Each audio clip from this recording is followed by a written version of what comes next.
विद्यार्थिनः कुतः विद्या विद्यार्थिनः कुतो सुखम सुखार्थिते त्यजेत विद्यां विद्यार्थी चेत त्यजेत सुखम। प्रिय छात्रगण, लास्ट क्लास में हम लोग संधि के विभाग के बारे में पढ़े थे। जो संधि तीन प्रकार के होते हैं, स्वर संधि, व्यंजन संधि और विसर्ग संधि। और स्वर संधि कितने प्रकार के होते हैं पिछले क्लास में हम लोग पढ़ाए थे, जैसे कि दीर्घ संधि, गुण संधि, वृद्धि संधि, यण संधि, अयादि संधि, पूर्वरूप संधि और प्रकृति भाव। प्रकृति भाव कक्षा में नहीं है, तो आज हम चलिए दीर्घ संधि और गुण संधि के बारे में पढ़ते हैं। आइए देखते हैं। अभी इधर स्वर संधि, तो दीर्घ संधि का चार प्रकार के होते हैं। उसका रिजल्ट होता है आ, दीर्घई, दीर्घऊ और दीर्घई। तो अभी आ का हम लोग देखते हैं कि पहला शब्द का अंतिम स्वर अ अथवा आ और दूसरा शब्द का पहला स्वर अ अथवा आ मिलकर आ होता है। इसका मात्रा में ब्रैकेट में दिया हूं। उसका संक्षिप्त रूप में ऐसा लिखा जाता है कि अ और आ प्लस अ या आ इक्वल टू आ। उसको एनालिसिस करते हैं इसे कि पहला शब्द का अंतिम स्वर, फिर दूसरा शब्द का पहला स्वर, आदेश वर्ण जो मिलकर होता है, फिर संधि युक्त पद, संधि करने के बाद क्या होता है। पहले यहाँ देखो, पहला उदाहरण एक का जुड़ा अक्षर है। एक का पहला शब्द का अंतिम स्वर अ है और अक्षर का पहला स्वर अ है। ये अ और अ मिलकर आ हो जाता है और मिलकर एकाक्षर होता है। फिर दूसरा उदाहरण होता है देव जुड़ आलय। तो देव व में अ है पहला स्वर और आ दूसरा शब्द का पहला स्वर, अ प्लस आ इक्वल टू आ, तो सिर्फ देवालय। तीसरा उदाहरण कि विद्या जुड़ अर्थी। विद्या का पहला शब्द का अंतिम स्वर आ, फिर अर्थी का पहला स्वर होता है अ, आ प्लस अ आ, फिर विद्यार्थी। फिर चौथा उदाहरण होता है महा जुड़ आशय।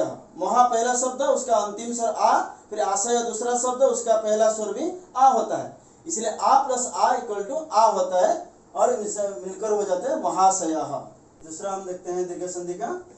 पहला शब्द का अंतिम स्वर छोटी अथवा बड़ी, फिर दूसरा शब्द का पहला जो स्वर वर्ण होता है उसका छोटी अथवा बड़ी होता है और वह मिलकर हो जाता है बड़ी। उसका मात्रा में ब्रैकेट में दिया हूं बड़ी। तो उसका संक्षिप्त रूप में ऐसे लिखा जाता है छोटी और बड़ी प्लस छोटी और बड़ी इक्वल टू बड़ी। उसका पहला उदाहरण दिया जाता है मुनि जोड़े इंद्रा। मुनि पहला शब्द है, उसका अंतिम वर्ण छोटी, और इंद्रा जो दूसरा शब्द है उसका पहला वर्ण भी छोटी, और ये मिलकर भी बड़ी हो जाता है और संधि युक्त पद हो जाता है मुनिंद्र। फिर दूसरा उदाहरण प्रति जोड़े इच्छा। प्रति पहला शब्द है और उसका अंतिम स्वर होता है छोटी, और इच्छा पहला स्वर होता है बड़ी। ये छोटी बड़ी मिलकर बड़ी होता है और उसका मिलकर हो जाता है प्रतीक्षा। फिर ये दूसरा उदाहरण मही जोड़े इंद्र। फिर मही पहला शब्द का अंतिम स्वर ह में बड़ी है और इंद्र जो दूसरा शब्द है उसका पहला स्वर होता है छोटी और ये बड़ी हो जाता है मिलकर महेंद्र। फिर चौथा उदाहरण रजनी जोड़े ईसा। रजनी जो पहला शब्द है उसका अंतिम स्वर भी बड़ी है और ईसा जो दूसरा शब्द है उसका पहला स्वर वर्ण भी बड़ी है और बड़ी मिलकर बड़ी होता है। और देखो इधर रजनीसा ऐसे, तो इसमें बड़ी कर होता है छोटी। तीसरा चरण होता है पहला शब्द का अंतिम स्वर छोटा हो अथवा बड़ा हो और दूसरा शब्द का जो पहला स्वर होता है छोटा हो बड़ा हो मिलकर बड़ा हो होता है। उसका ब्रैकेट में मैं मात्रा चिन्ह का मात्रा दिया हूँ। उसका संक्षिप्त रूप में छोटा हो अथवा बड़ा हो प्लस छोटा हो और बड़ा हो मिलकर बड़ा हो होता है। तो उसका चलिए हम लोग उदाहरण देखते हैं। उसका पहला उदाहरण होता है भानु जड़ उदय। देखो भानु पहला शब्द है, उसका अंतिम स्वर छोटा हो है और उदय दूसरा शब्द, उसका पहला स्वर वर्ण होता है छोटा हो और छोटा हो मिलकर बड़ा हो होता है, दीर्घ होता है, तो भानुदय। फिर लघु जड़ उर्मी। लघु पहला शब्द है, उसका अंतिम स्वर क्या होता है ना छोटा हो। उर्मी दूसरा शब्द का पहला स्वर क्या होता है बड़ा हो।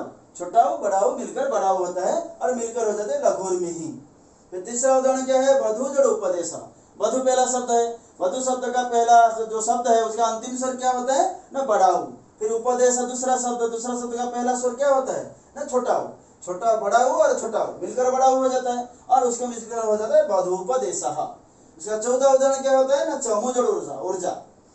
चमुजड़ ऊर्जा में क्या होता है, चमु पहला शब्द होता है और उसका अंतिम स्वर क्या होता है, चमु का जो बड़ाऊ, यहाँ बड़ाऊ लिखा गया है, और ऊर्जा जो दूसरा शब्द होता है उसका पहला स्वर भी बड़ाऊ मिलकर बड़ाऊ होता है, और ये बड़ाऊ होकर हो जाता है चमुर्जा। अभी देखो स्वर दीर्घ संधि का चौथा चरण होता है, पहला शब्द का अंतिम स्वर होता है छोटी री, और दूसरा शब्द का पहला स्वर भी छोटी री और मिलकर बड़ी री हो जाता है। बड़ी री का जो मात्रा होता है इस तरह दिया जाता है, और इसका बड़ी री वाला शब्द नहीं होता है, इसलिए हम पहले जो अ या आ, छोटी या बड़ी, छोटा हो या बड़ा हो हम लोग बोले थे, लेकिन री का बड़ी री वाला कोई शब्द नहीं होता है। बड़ी री बनता है लेकिन शुरू से कोई बड़ी री वाला शब्द नहीं होता है, इसलिए एक ही उसका उदाहरण होगा। जैसे देखो इधर ये मातृजड़ ऋणम, उसका मातृ का जो पहला शब्द होता है उसका अंतिम स्वर भी री होता है, ऋणम का भी जो दूसरा शब्द होता है उसका पहला वर्ण भी री होता है, और री मिलकर बड़ी री होता है, और ये होता है मातृणम। और उसका दूसरा एग्जाम्पल भी हम दे सकते हैं, जैसे हुत्रु जुड़ ऋकारहा, तो उसका पहला हुत्रु का क्या होता है, नारी होता है, प्लस ये ऋकार का भी री होता है, और ये बड़ी री हो जाता है, और इसमें क्या होता है ना, हुत्रुकार, ऐसे हम लिख सकते हैं।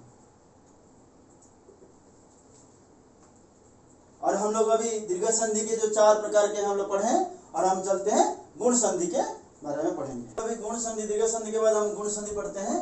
गुण संधि का डेफिनेशन क्या है ना, पहला शब्द का अंतिम स्वर अ अथवा आ, और दूसरा शब्द का पहला स्वर छोटी अथवा बड़ी, ये दोनों मिलकर हो जाते हैं ए। उसका संक्षिप्त रूप में इसे लिखा जाता है अ या आ प्लस छोटी या बड़ी मिलकर ए, उसका मात्रा ऐसा। उसका उदाहरण चलते हैं, देखते हैं। अभी नर जोड़ी इंद्र, उसका पहला उदाहरण होता है नर जोड़ी इंद्र। देखो पहला शब्द का अंतिम स्वर नर का क्या होता है, र में अ है अ, और इंद्र दूसरा शब्द का जो पहला स्वर होता है छोटी, और अ प्लस ई मिलकर ए हो जाता है, इसलिए उसका संधियुक्त पद हो जाते हैं नरेंद्र। और दूसरा उदाहरण क्या है ना, गण जोड़ी सह। गण शब्द का पहला शब्द का अंतिम स्वर अ है, और इस जो है दूसरा शब्द उसका पहला स्वर बड़ी है, और ये मिलकर हो जाता है ए, और गणेशः। तीसरा उदाहरण क्या है ना, पिता जोड़ी व। पिता पहला शब्द है, पहला शब्द का अंतिम स्वर क्या होता है, आ होता है नहीं।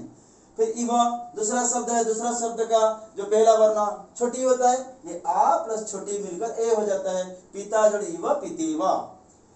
फिर चौथा उदाहरण क्या है, रमा जोड़ी स। रमा पहला शब्द है, रमा पहला शब्द का म में आ की मात्रा है आ, और दूसरा शब्द जो ईसा है, ईसा पहला वर्ण होता है बड़ी, और आ प्लस बड़ी मिलकर ए हो जाता है, रमा प्लस ईसा रमेशः। गुण संधि का दूसरा ये है, तो दूसरे में क्या होता है ना, पहला शब्द का अंतिम स्वर अ अथवा आ होता है, और दूसरा शब्द का पहला स्वर छोटा उ अथवा बड़ा उ होता है, वो दोनों मिलकर ओ हो जाता है। उसका मात्रा ब्रैकेट में दिया हूं, और उसका संक्षिप्त रूप में अ अथवा आ प्लस छोटा उ अथवा बड़ा उ, ये दोनों मिलकर ओ हो जाता है। चलते हैं हम लोग उदाहरण देखते हैं। उसका पहला उदाहरण था हित जोड़ उपदेश। हित पहला शब्द है, उसमें त में अ की मात्रा है, तो पहला वह शब्द का अंतिम स्वर अ है, और उपदेश जो दूसरा शब्द है, दूसरा शब्द का पहला स्वर वर्ण उ है, तो ये अ और उ मिलकर ओ हो जाता है, और संधि युक्त पद हो जाता है हितोपदेश। हित जोड़ उपदेश हितोपदेश। फिर उसका दूसरा उदाहरण किसे देखते हैं, जल जोड़ उर्मी। जल पहला शब्द है, ल में जो अ की मात्रा है अ है, पहला शब्द का अंतिम स्वर है, और दूसरा शब्द का उर्मी जो है उसका पहला स्वर वर्ण बड़ा उ है, और अ प्लस बड़ा उ मिलकर ओ हो जाता है, जल जोड़ उर्मी जलोर्मी। तीसरा उदाहरण क्या है ना, यथा जोड़ उचितम। यथा पहला शब्द है, उसका अंतिम स्वर क्या होता है आ। फिर उचितम दूसरा शब्द है, उसका पहला स्वर क्या होता है छोटा उ, ये आ और छोटा उ मिलकर ओ हो जाता है, और मिलकर यथा जोड़ उचितम यथोचितम संधियुक्त पद हो जाता है। फिर गंगा जोड़ उर्मी, चौथा उदाहरण गंगा जोड़ उर्मी। गंगा पहला शब्द है, उसका अंतिम स्वर होता है आ, और दूसरा शब्द होता है उर्मी। उर्मी का पहला स्वर होता है बड़ा उ, आ और बड़ा उ मिलकर ओ हो जाता है, और ये मिलकर हो जाता है ओ और गंगोर्मी, गंगा जोड़ उर्मी गंगोर्मी। गुण संधि का तीसरा चरण होता है, पहला शब्द का अंतिम स्वर अ अथवा आ होता है और दूसरा शब्द का पहला स्वर री होता है। बड़ी री वाला शब्द नहीं होता है, इसलिए से ओनली छोटी री वाला होता है हर्षरी, और ये दोनों मिलकर हो जाता है और अ अथवा आ, उसका संक्षिप्त रूप होता है अ अथवा आ प्लस री और हो जाता है। देखो उसका उदाहरण क्या आता है, सप्त जोड़ ऋषि। सप्त पहला शब्द है, उसका अंतिम स्वर अ होता है और ऋषि का जो दूसरा शब्द होता है उसका पहला स्वर बना री है, और ये दोनों मिलकर और री मिलकर और हो जाता है, और मिलकर हो जाता है सप्तर्षि। सप्त जो ऋषि सप्तर्षि। और वर्षा जो ऋतु हो तो आ, वर्षा में आकार है और ऋतु में री है, तो आ जो री मिलकर और हो जाता है वर्षा जो ऋतु हो वर्षा ऋतु। एक एग्जाम्पल हम लोग क्या करते हैं, थोड़ा समझाएंगे, देखो अभी कैसे बनते हैं, क्योंकि पहले जो होता है थोड़ा जल्दी पता चल जाता है, आ बड़ी बड़ा वो बड़ारी और ए ओ पता चलता है, और का कैसे हो जाता है। देखो एक एग्जाम्पल हम ले देते हैं, देखते हैं एकदम वर्षा जो ऋतु हो। हम लोग क्या करते हैं, देखो वर्षा का क्या होता है, उसमें आ की मात्रा को हटा देंगे, हलन दे देंगे, इधर आ करेंगे, इधर रू का हम लोग इधर री ले आएंगे, तो आ और री मिलकर क्या उसको काट देंगे, क्या कर देंगे और कर देते हैं। और क्या होता है, यह देखो वर्षा में आ हटा देते हैं, हटा देने से हलन हो जाता है, और री यहाँ ले आते हैं, आ जो री मिलकर और हो जाता है, ये ओ क्या हो जाता है, ये सौ के साथ मिल जाता है, ये हो जाता है वर्ष हो जाता है, वर्ष हो गया। फिर ये रॉ जो होता है, ये रॉ क्या होता है, तो में रेप बन जाता है, इधर ते रेप बन जाता है, और उसके बाद तू हो जाते हैं वर्षर्तुः। इस तरह हम लोग गुण संधि का ऐसे समझते हैं, समझते हैं। और अभी चौथा संधि है, इधर 4 प्रकार का होता है। इसमें गुण संधि का पहला शब्द का अंतिम स्वर अ अथवा आ और दूसरा शब्द का पहला स्वर वर्ण री होता है, और दोनों मिलकर ऑल होता है। उसका संक्षिप्त रूप होता है अ अथवा आ प्लस री, इसका मिलकर ऑल होता है। उसका उदाहरण हम देखते हैं, तब जल ऋकारः। तब जल ऋकार, तब का पहला शब्द होता है अंतिम स्वर अ है और ऋकार का ली होता है, और ये ऑल हो जाता है, तब जल ऋकारः तबलकारः। फिर माला जल ऋकारः, माला पहला शब्द का अंतिम स्वर आ है और ऋकार का ली स्वर वर्ण है, और इसमें मिलकर हो जाता है ऑल, माला जल ऋकारः माललकारः। ऐसे हम लोग गुण संधि, दीर्घ संधि और गुण संधि हम लोग पढ़ाए हैं आज, और अगले कक्षा में हम लोग उसके बारे वृद्धि संधि और यण संधि के बारे में हम लोग देखते हैं। If you like my video, then give a big thumbs up, subscribe to my channel and press the bell icon. Share it and comment on below. जय तु भारतम, जय तु संस्कृतम।